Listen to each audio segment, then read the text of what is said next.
შეერთებულ შტატებში ლევან დავითაშვილის ვიზიტის შესახებ ინფორმაციას ეკონომიკისა და მდგრადი განვითარების სამინისტრო ავრცელებს. უწყების სოციალურ ქსელში გამოქვეყნებულია თეთრი სახლის ამსახველი ფოტო, სადაც აღნიშნულია, რომ სწორედ თეთრ სახლში ლევან დავითაშვილი ეროვნული უსაფრთხოების საბჭოში შეხვდა ამერიკის შეერთებული შტატების პრეზიდენტის სპეციალურ ასისტენტს ენდრიუ პიკს, სადაც იყო საუბარი სწორედ ამერიკის შეერთებულ შტატებსა და საქართველოს შორის არსებულ ურთიერთობებზე, პრიორიტეტებზე, რომელიც გააჩნია ქართულ ოცნებას. საინტერესოა, უნდა აღინიშნოს ისიც, რომ ასევე უწყებამ გაავრცელა ვიდეო მასალა, სადაც საუბრობს ლევან დავითაშვილი ამერიკის შეერთებულ შტატებში ვიზიტის შესახებ და მისი ლექსიკიდან საერთოდ გამქრალია სიტყვა deep state-ი, სწორედ ის ნარატივი, რომელიც ბოლო პერიოდში გააჩნია ქართულ ოცნებას და პირიქით აქ საუბარია იმის შესახებ, რომ ახლა ქართული ოცნება ცდილობს შეერთებულ შტატებთან ურთიერთობების დალაგებას და ის გამოთქვამს იმედს, რომ ახალი ადმინისტრაციის პირობებში ეს ურთიერთობები არათუ გაღრმავდება, არამედ კიდევ უფრო მეტად განვითარდება. უნდა აღინიშნოს ისიც, რომ ერთი წლის წინ თავად ქართულმა ოცნებამ თქვა უარი ამერიკის შეერთებულ შტატებთან ურთიერთობაზე. ირაკლი კობახიძემ პირდაპირ ბოიკოტი გამოუცხადა, რომ ის არ ჩავიდოდა შეერთებულ შტატებში. მაშინ შეერთებულ შტატებში ვიზიტის პირობა იყო, რომ დროებით შეეჩერებინა ქართულ ოცნებას გამჭვირვალობის შესახებ კანონპროექტის განხილვა, თუმცა ამაზე უარი თქვა კობახიძემ, სწორედ ეგრეთ წოდებული რუსული კანონის გამო მან უარი თქვა შეერთებულ შტატებში ვიზიტის გამო. ახლა კი აშკარაა, რომ ეს პოზიციები შეცვლილია, რადგან მათი ლექსიკიდან ყოველ შემთხვევაში ლევან დავითაშვილის განცხადებაში არის მის სიტყვა deep state-ი და პირიქით საუბარია ურთიერთობების გაღრმავებაზე. სავარაუდოდ აქ ქართული ოცნება ცდილობს ამ სანქცირების პროცესის შემდგომ ეს პროცესები შეაჩეროს, თუმცა ამის შესახებ ლევან დავითაშვილი გავრცელებულ განცხადებაში არაფერს ამბობს. ჩვენ ქონდა შეხვედრა თეთრ სახლში, ეროვნული უსაფრთხოების საბჭოში. ქონდა შეხვედრები ამერიკის ექსიმ ბანკში, ვისაუბრებთ ეკონომიკური თანამშრომლობის გაღრმავებაზე. ასევე ძალიან მნიშვნელოვანი იყო ახალ ადმინისტრაციასთან იმ პრიორიტეტებზე საუბარი, რომელიც ქართული ოცნების ხელისუფლებას გააჩნია, რომელიც თანხმდრაშია სრულად პრეზიდენტ ტრამპის ხედვებთან. სამწუხაროა, რომ ჩვენ ქვეყნებს შორის სტრატეგიული პარტნიორობის შეთანხმება შეჩერდა წინა ადმინისტრაციის დროს ფორმალურად, თუმცა არსებობს ძალიან მყარი პოზიცია ახალი ადმინისტრაციის ხელმძღვანელობაში, რომ ეს სტრატეგიული თანამშრომლობა არათუ გაგრძელდეს, არამედ კიდევ უფრო გაღრმავდეს.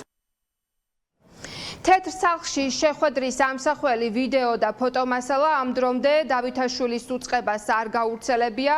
სოციალურ ქსელში გამოქვეყნებულია მხოლოდ თეთრი სახლის ფოტო, სადაც დართულია აღნიშნული ინფორმაცია. პოლიტიკოსები უკვე გამოეხმაურნენ აღნიშნული ინფორმაციას ლევან დავითაშვილის ვიზიტს შეერთებულ შტატებში.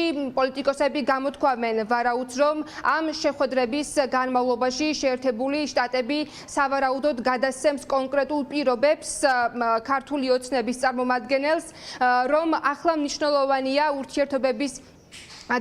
ურთიერთობების გაღრმავება თუ კი სურს ქართულ ოცნებას შეერთებულ შტატებთან, რომ შეასრულოს კონკრეტული პირობები, რაც უკავშირდება ხელახალი არჩევნების დანიშვნას, პოლიტიკური პატიმრების გათავისუფლებას და მათ შორის იმ კურსის ცვლილებას, რომელიც ქართულმა ოცნებამ ამ დროის განმავლობაში მოახდინა და საუბარია ანტიდემოკრატიულ კურსზე. და სწორედ ამ შემთხვევაში შეერთებული შტატები უკვე შეეცდება ქართულ ოცნებასთან ურთიერთობების დალაგებას. წინააღმდეგ შემთხვევაში შეერთებულმა შტატებმა უკვე ცალსახად თქვა, რომ სტრატეგიული პარტნიორობა გაჩერებულია ისეთ რეჟიმთან, რომელიც ძირს უთხრის ქვეყანაში დემოკრატიულ ღირებულებებს. ეს შეხვედრა საფინანსო ინსტიტუტებს უკავშირდება და ერთის მხრივ ვიზიტი შეერთებულ შტატებში, თუმცა მთავარი არის არა შეხვედრის ფაქტი, არამედ თუ რა გზავნილი გადასცეს მას, იმიტომ რომ ლევან დავითაშვილი დღეს არის ერთადერთი კაცი, როგორც ჩანს ივანიშვილის ავტორიტარულ რეჟიმში, რომელსაც შესაძლებელია მესიჯი მიაწოდონ იმისთვის, რომ ამ შემდგომ თავის პატრონს ეს მესიჯი გადასცეს. როდესაც წინა პირობები უნდა არსებობდეს სანქციების რეჟიმის მოსახსნელად, მე ვფიქრობ, რომ ამ წინა პირობებზე უფრო იქნებოდა გზავნილები, ვიდრე ის, რომ უპირობოდ რაღაცა გათავისუფლდება ივანიშვილის რეჟიმი იმ წინახისგან, რომელიც დაეკისრა მას ქვეყნის სუვერენიტეტის ხელყოფის და კონსტიტუციის ხელყოფის გამო. ვიცე-პრემიერი დავითაშვილი მაშინაც ვიცე-პრემიერი იყო, როდესაც შეწყვიტა შეერთებულ შტატებმა სტრატეგიული პარტნიორობა საქართველოსთან და ეხაც ვიცე-პრემიერია. დავითაშვილი არ გამოსწორებულა ამ ხელისუფლებას არავინ არ დაუსჯა ხალხის წამებისთვის, პოლიტიკური პატიმრები არ გამოუშვია და ახალი არჩევნები არ ჩაუნიშნავს. ამიტომ ვითარების ცვლილების გარეშე ვინმეს თუ გონია დამოკიდებულება შეიცვლება, იმიტომ რომ დავითაშვილს ახლა ლამაზი თვალები აღმოაჩნდება, რომელიც 6 თვის წინ არ ქონდა.